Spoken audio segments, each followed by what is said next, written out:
Hello students, hope you are all well.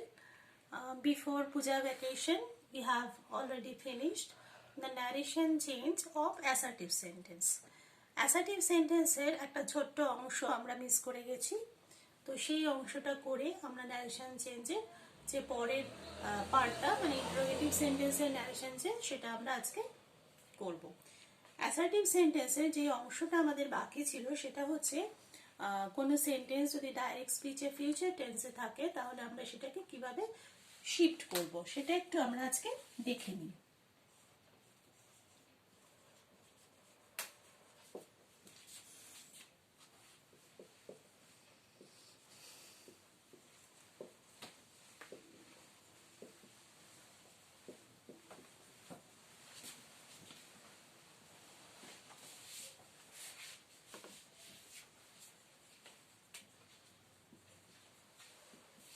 Narration চেঞ্জের assertive সেন্টেন্সের নিয়মগুলো তোদের আশা করি মনে আছে, তো সেই অনুযায়ী আমরা চেঞ্জেসগুলো একটু আরেকবার রিভাইজ করব।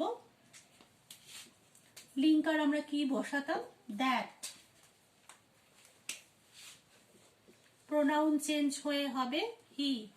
এবার উইল ফিনিশ ফিউচার টেন্সে আছে, ফিউচার টেন্সে যদি কোনো সেন্টেন্স থাকে অ্যাসার্টিভ ফর্মে ডাইরেক্ট স্পিচে তাহলে সেটা শিফট হয়ে বা চেঞ্জ হয়ে উইলটা হয়ে যাবে উড।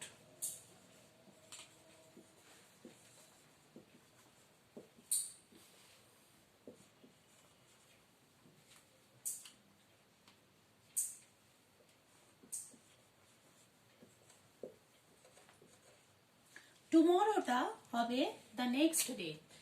কোন শব্দগুলো পাল্টে যায় সেটাও আমরা আগে দেখিয়েছিলাম, দ্য নেক্সট ডে। আর ইনভার্টেড কমা তো অবশ্যই উঠে যাবে। এই হচ্ছে ফিউচার টেন্সে যদি কোনো সেন্টেন্স থাকে তাহলে সেটাকে আমরা এইভাবে চেঞ্জ করতে পারবো। ওকে, তাহলে কি বসালাম? লিঙ্কার বসালাম দ্যাট, প্রোনাউন চেঞ্জ হয়ে হলো হি। উইল ফিনিশ মানে ফিউচার টেন্সে যদি কোনো সেন্টেন্স থাকে তাহলে সেটা ডাইরেক্ট থেকে ইনডাইরেক্ট স্পিচে চেঞ্জ করার সময় হয়ে যাবে উড ফিনিশ দ্য জব। যেহেতু টুমরো আছে, টুমরোটা ন্যারেশন চেঞ্জের ক্ষেত্রে কোন শব্দ হয়ে যায় পাল্টে গিয়ে দ্য নেক্সট ডে। এই অংশটাই শুধুমাত্র আমরা আগের দিন মিস করে গেছি, যেটা আজকে করিয়ে দিলাম। আজকে আমরা এবার যাব হচ্ছে ইন্টারোগেটিভ সেন্টেন্সে।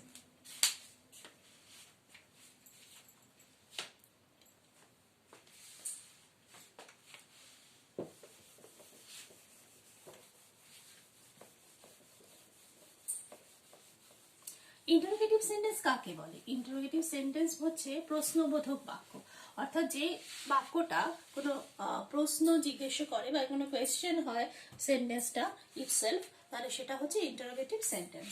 আমরা আজকে ইন্টারোগেটিভ সেন্টেন্সের ন্যারেশন চেঞ্জ শুরু করব।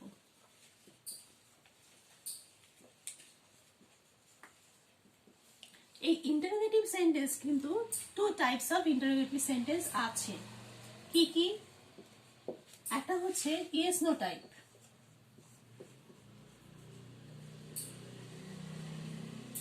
Number 2 WH type.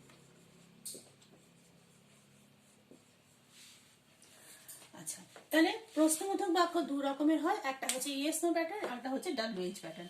Yes no type of question আমরা কোনটাকে বলবো? Question that can be answered only through this word yes or no, অর্থাৎ যে প্রশ্নগুলোর উত্তর শুধুমাত্র হ্যাঁ বা না দিয়েই আমরা দিতে পারবো, আর কিছুর আমাদের প্রয়োজন নেই, তাহলে সেই প্রশ্নগুলো হচ্ছে yes no type of question.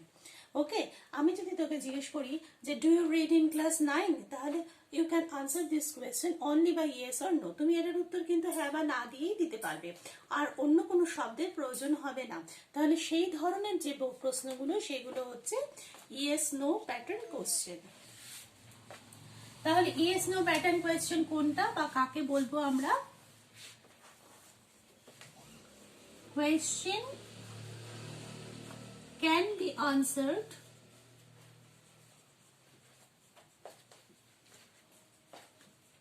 by yes or no, এটা দিয়ে উত্তর দেওয়া যায়। ঠিক আছে, আর WH টাইপ অফ কোয়েশ্চেন কোনগুলো? WH হচ্ছে question which starts with WH word। WH শব্দ দিয়ে যে প্রশ্নগুলো শুরু হয় সেগুলো হচ্ছে WH টাইপ কোয়েশ্চেন। যেমন আমি যদি বলি যে where do you live, WH শব্দ কোনগুলো? Who, which, what, when, where, while, how, why, এগুলো। তাহলে আমি যদি বলি হোয়ার ডু ইউ লিভ, তাহলে আমি প্রশ্নটা শুরু করলাম WH শব্দ দিয়ে। তাহলে এই প্রশ্নটা হচ্ছে WH টাইপ অফ কোয়েশ্চেন। তাহলে WH টাইপ অফ কোয়েশ্চেন কোনগুলো?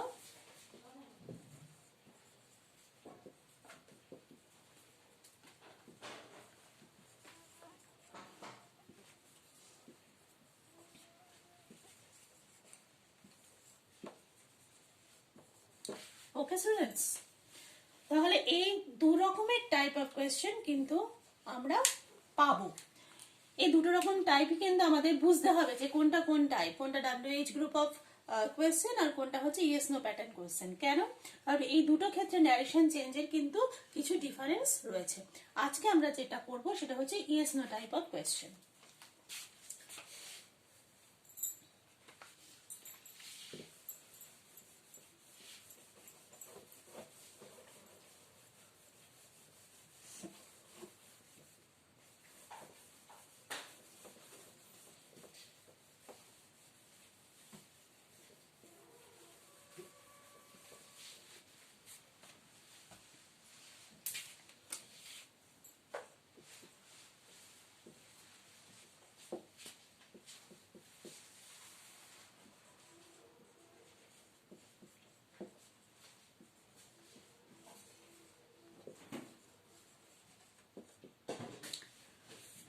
দেখো, এই প্রশ্নটা কিন্তু ইয়েস নো টাইপ কোয়েশ্চেন। যদি তোমাকে কেউ জিজ্ঞেস করে do you know the man, তুমি কি ওই মানুষটিকে বা লোকটিকে তুমি চেনো, তাহলে তুমি কিন্তু এটার উত্তর ইয়েস বা নো দিয়ে দিতে পারছো, কোনো প্রবলেম নেই। তাহলে সেটা হচ্ছে ইয়েস নো প্যাটার্ন। এবারে ইয়েস নো প্যাটার্ন কোয়েশ্চেনের কি কি চেঞ্জেস হলে তবে সেটা ডাইরেক্ট থেকে ইনডাইরেক্ট স্পিচে শিফট হবে। প্রথম যেটা ইন্টারোগেটিভ সেন্টেন্সের চেঞ্জেস, সেটা হচ্ছে সেড হয়ে যাবে আস্কড। অ্যাসার্টিভ সেন্টেন্সের আমরা লিঙ্কার কি ব্যবহার করেছিলাম? দ্যাট। আর ইন্টারোগেটিভের WH টাইপে আমরা কোনো লিঙ্কার ব্যবহার করব না, কিন্তু আমরা যখন ইয়েস নো টাইপ কোয়েশ্চেন পাবো তখন সেক্ষেত্রে আমরা লিঙ্কার ব্যবহার করব হচ্ছে ইফ বা ওয়েদার। আচ্ছা, এবার নেক্সট চেঞ্জ, এটা প্রশ্নবোধক বাক্য, তাই তো? তাহলে প্রশ্নবোধক বাক্যে সেন্টেন্সের যে ফরম্যাট থাকে সেটা হচ্ছে, প্রথমে দেখো, প্রথমে একটা অক্সিলারি ভার্ব আছে, তারপরে হচ্ছে সাবজেক্ট, তারপরে হচ্ছে মেইন ভার্ব, তারপরে বাকি পার্টটা, তাই তো?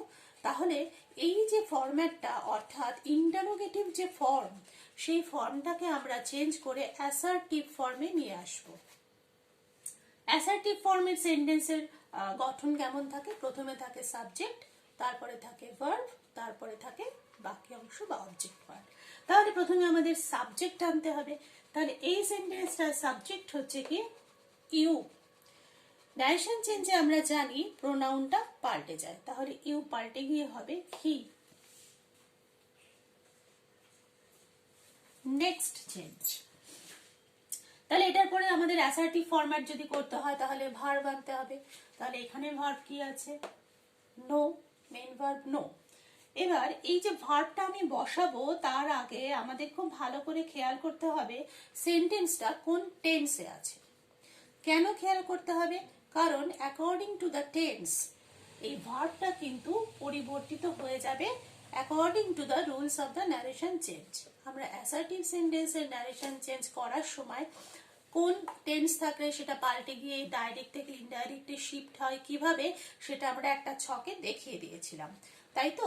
তো সেই রুলসই কিন্তু এক্ষেত্রে ফলো করা হবে যখন আমরা মেইন ভার্বটা বসাবো ডাইরেক্ট থেকে ইনডাইরেক্ট স্পিচে। তাহলে এটা কোন টেন্সে আছে এটা শো করবে হচ্ছে অক্সিলারি ভার্বটা। অক্সিলারি ভার্বটা আমরা দেখছি প্রেজেন্ট টেন্সে রয়েছে, তার মানে এই সেন্টেন্সটা আছে হচ্ছে প্রেজেন্ট ফর্মে। তাই যখন সেন্টেন্সটা ইন্টারোগেটিভ ফর্ম থেকে অ্যাসার্টিভ ফর্মে আমরা শিফট করব তখন মেইন ভার্বটা কিন্তু according to the tense of this verb সেটার অনুযায়ী চেঞ্জ হবে। যেহেতু এটা প্রেজেন্ট আছে তাই আমরা কি জেনেছিলাম যে ডাইরেকশন চেঞ্জে প্রেজেন্ট টেন্সটা চেঞ্জ হয়ে যায় পাস্ট টেন্স। তাহলে মেইন ভার্বটাই আমাদের পাল্টাতে হবে, তাই তো? তাহলে আমরা বসাবো হচ্ছে নো এর পাস্ট ফর্ম।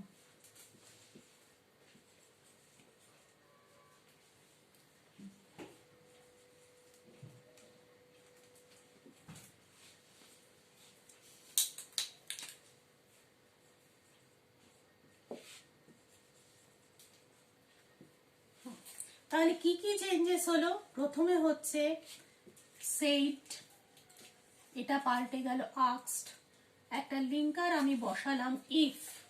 আচ্ছা, এই পুরো ফরম্যাটটা মানে ইন্টারোগেটিভ ফর্ম এটা পাল্টে গিয়ে হয়ে গেল হলো অ্যাসার্টিভ ফর্ম। এই অ্যাসার্টিভ ফর্মে শিফট করতে গিয়ে এর মধ্যে যে পার্ট বাই পার্ট যে চেঞ্জ আছে সেটা হচ্ছে first pronoun change, second verb সেটা পাল্টে যাবে according to the rules of the general rules of the narration change. Next inverted comma omit হয়ে যাবে, কোয়েশ্চেন মার্কও ওমিট হয়ে যাবে। এই হচ্ছে চেঞ্জেস। এই সবকটা চেঞ্জেস হলে তবেই কিন্তু সেন্টেন্সটাকে আমরা ডাইরেক্ট থেকে ইনডাইরেক্ট স্পিচে চেঞ্জ করতে পারছি। তাহলে এটা আমরা দেখলাম যে ইয়েস নো প্যাটার্ন কোশ্চেন যখন প্রেজেন্ট ফর্মে বা প্রেজেন্ট টেন্সে থাকবে তখন এই চেঞ্জেস গুলো হবে। ওকে, আচ্ছা এবার আমরা আরেকটা এক্সাম্পল দেখি যেখানে সেন্টেন্সটা প্রেজেন্ট কন্টিনিউয়াসে আছে।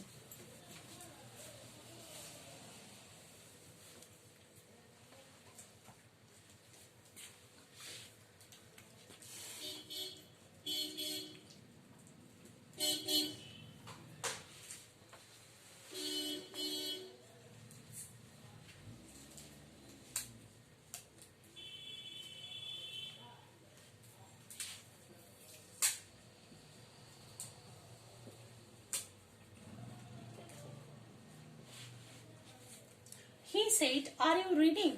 তুমি কি পড়ছো? তাহলে এই সেন্টেন্সটা কোন টেন্সে আছে?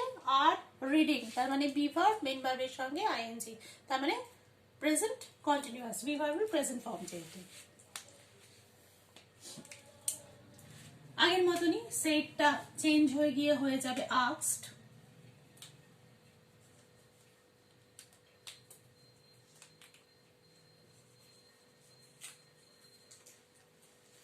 আস্কড। নেক্সট আমরা বললাম যে একটা লিঙ্কার আমাদের বসাতে হবে, সেই লিঙ্কারটা কি? ইফ।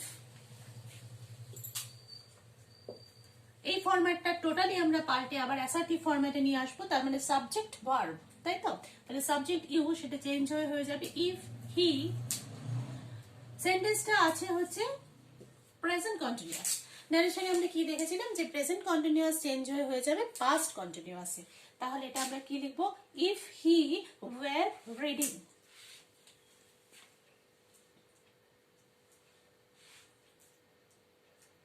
আচ্ছা, এটা তো প্রেজেন্ট কন্টিনিউয়াস আছে, হি ওয়াজ রিডিং।